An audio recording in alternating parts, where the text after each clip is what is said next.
The global economy runs on invisible materials most people never think about. Tiny elements buried in rocks, refined through complex chemical processes, and quietly shipped around the world. But suddenly, those materials have become the center of a geopolitical confrontation between the world's two largest powers. Because China has just tightened control over critical mineral exports to the United States and its allies. And Washington's response was immediate. U.S. officials warned that if Beijing weaponizes these resources, it could trigger what some are now calling an economic war. This isn't just about trade. It's about control of the technologies that will define the next century. And if China really restricts these minerals, the consequences could ripple through everything, from electric vehicles and smartphones to advanced weapons systems. The question now is simple. Did China just reveal the most powerful economic weapon in the modern world? To understand why this moment matters, we need to look at what actually happened. Over the past several years, the United States has been steadily tightening restrictions on China's access to advanced semiconductor technology. Washington placed export controls on high-end AI chips, pressured allies like the Netherlands and Japan to limit semiconductor equipment sales to Chinese companies, and blacklisted multiple Chinese technology firms. From Beijing's perspective, this wasn't normal competition. It was economic containment. Chinese leaders have repeatedly warned that the U.S. is trying to slow China's technological rise, especially in artificial intelligence, advanced computing, and military technology. But now, Beijing appears to be responding with a strategy of its own. Instead of targeting American companies directly, China is leveraging something far more fundamental: the raw materials that power modern technology. China dominates the global supply of critical minerals, especially rare earth elements. These are a group of 17 elements with names like neodymium, dysprosium, and terbium. Most people have never heard of them, but they are essential to modern industry. Rare earths are used in electric vehicle motors, wind turbines, fighter jets, missile guidance systems, smartphones, radar systems, and advanced semiconductors. Without them, much of modern technology simply cannot be manufactured. And right now, China controls the vast majority of the global supply chain. China produces roughly 60 to 70% of the world's rare earth minerals. But more importantly, it controls nearly 90% of the global processing capacity. That second number is what makes the situation so critical. Mining rare earths is one thing. Refining them into usable materials is another. The processing stage requires complex chemical separation techniques, specialized facilities, and years of expertise. And for decades, China has invested heavily in building that capability. Meanwhile, many Western countries outsourced this industry. Environmental concerns, lower costs overseas, and China's rapid industrial expansion meant that the global supply chain slowly consolidated inside China. For years, it seemed like a practical economic arrangement. But now it looks like a strategic vulnerability. Because when China hints that it might restrict these minerals, entire industries start to panic.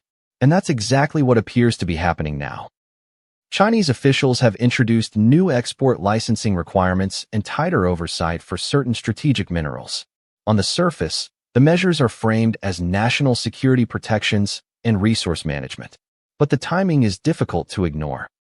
The announcement comes as the United States expands its semiconductor restrictions and increases pressure on allies to cut off China from advanced chip technology. In other words, both sides are now targeting each other's technological weak points. Washington controls the most advanced chip design and semiconductor equipment. China controls the materials that help build the hardware those chips ultimately power. It's a technological standoff, and it's escalating. American officials have reacted with clear concern.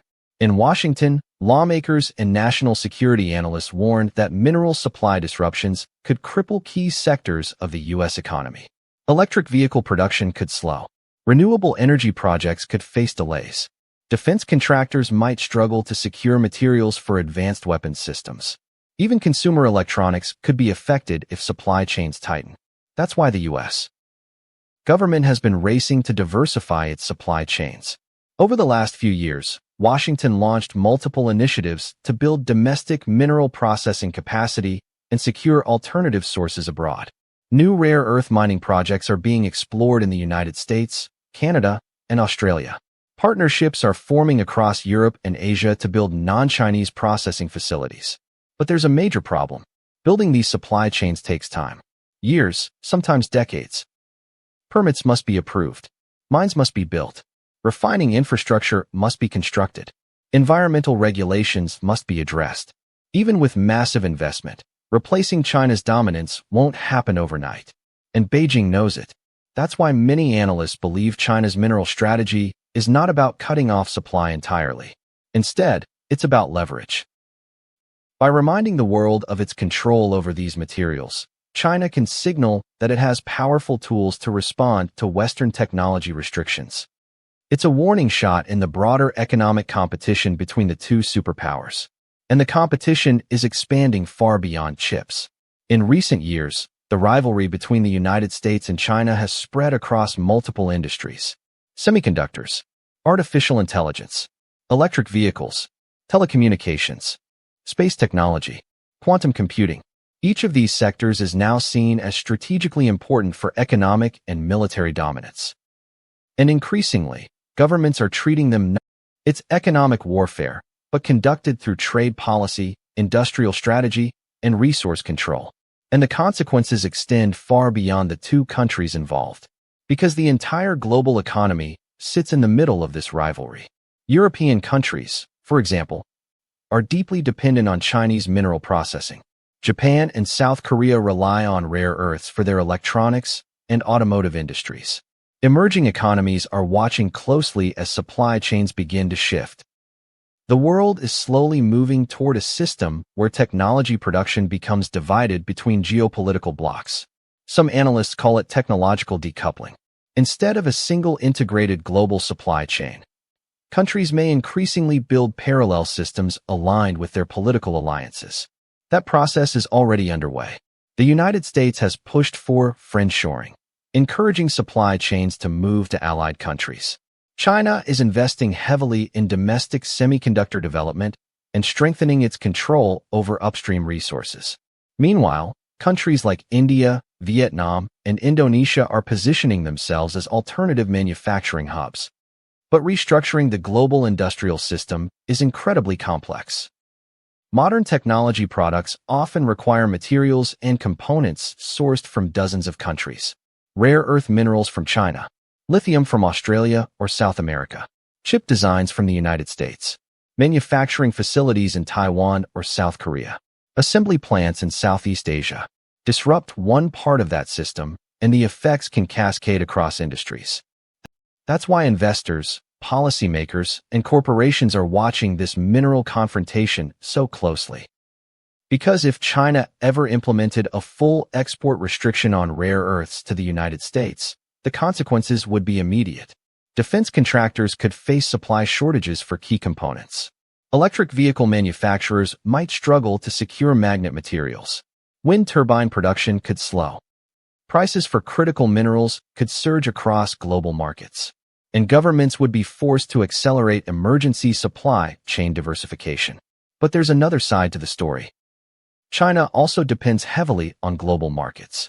Many Chinese mining and processing companies rely on exports. Cutting off major customers could damage their own industries. It could also push Western countries to rapidly develop alternative sources, eventually weakening China's long-term dominance. That's why Beijing's strategy appears carefully calibrated. Instead of a sudden embargo, China can use regulatory controls, export licenses, and selective restrictions. Enough to remind the world of its leverage, but not necessarily enough to trigger a complete supply chain rupture. Still, even limited restrictions can have a powerful psychological effect. Companies begin stockpiling materials. Governments increase strategic reserves. Investors shift capital toward new mining projects. And slowly, the global economic landscape starts to change. This is how economic power shifts in the modern era. Not through dramatic overnight collapses, but through gradual strategic adjustments. Which brings us to the most important question. What happens next? There are several possible paths forward. In one scenario, tensions stabilize. The United States and China continue competing, but avoid extreme economic measures that could disrupt global markets. Supply chains diversify slowly, but China remains a major player in mineral processing. In another scenario, the rivalry intensifies. Washington expands technology restrictions even further. Beijing responds with tighter mineral controls.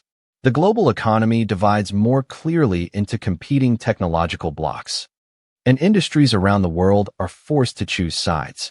There is also a third possibility: a prolonged strategic standoff.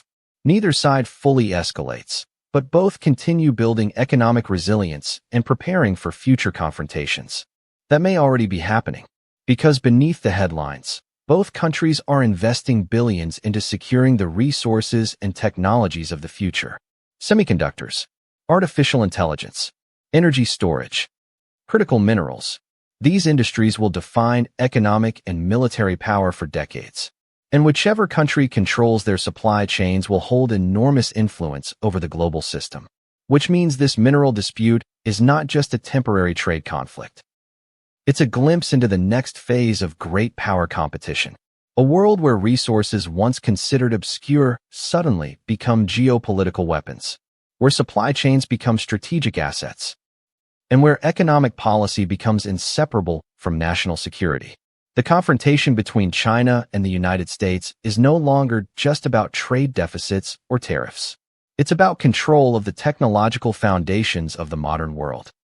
And in that contest, something as small as a rare earth element could shape the balance of global power.